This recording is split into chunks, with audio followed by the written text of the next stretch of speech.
শরীফুল ইসলাম। আমি Keshabchandra college Jhenaidah student. দেখলাম যে আমার বাসার জায়গায় অনেক পরিত্যক্ত জায়গা আছে, সেখানে নতুন কিছু করা যায় কিনা।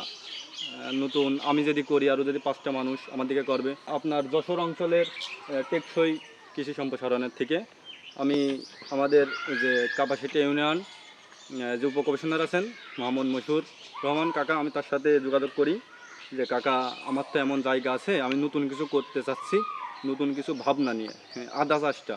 তিনি আমার পরামর্শ দেন, তিনি থেকেই আমার সাথে সর্বোচ্চ সহযোগিতা করেন, থেকে আমার সাথে এই আদা লাগানোর পরামর্শ দেন।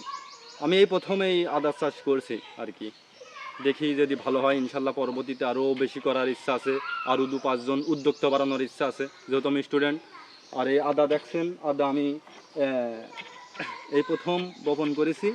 যদি ভালো হয় তাহলে পরবর্তীতে আরও বেশি লাগাবো। সফল হয়ে অবশ্যই আরও 5টা মানুষের উপদেশ দেবো, কারণ স্টুডেন্ট আমাদের বাংলাদেশের যে অবস্থা, অনেক বেকার। সেক্ষেত্রে আমি যদি সফল হই তাহলে আমার দেখা দেখি যদি আরও 5টা স্টুডেন্ট যদি এটা করে, তাহলে আমি মনে করবো আমি সাকসেস।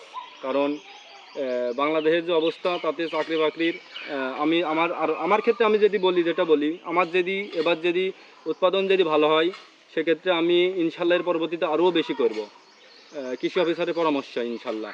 এবার 300 প্লাস করেছি, ইনশাল্লাহ এর পরে বার 2000 করার ইচ্ছা আছে যদি ভালো হয়।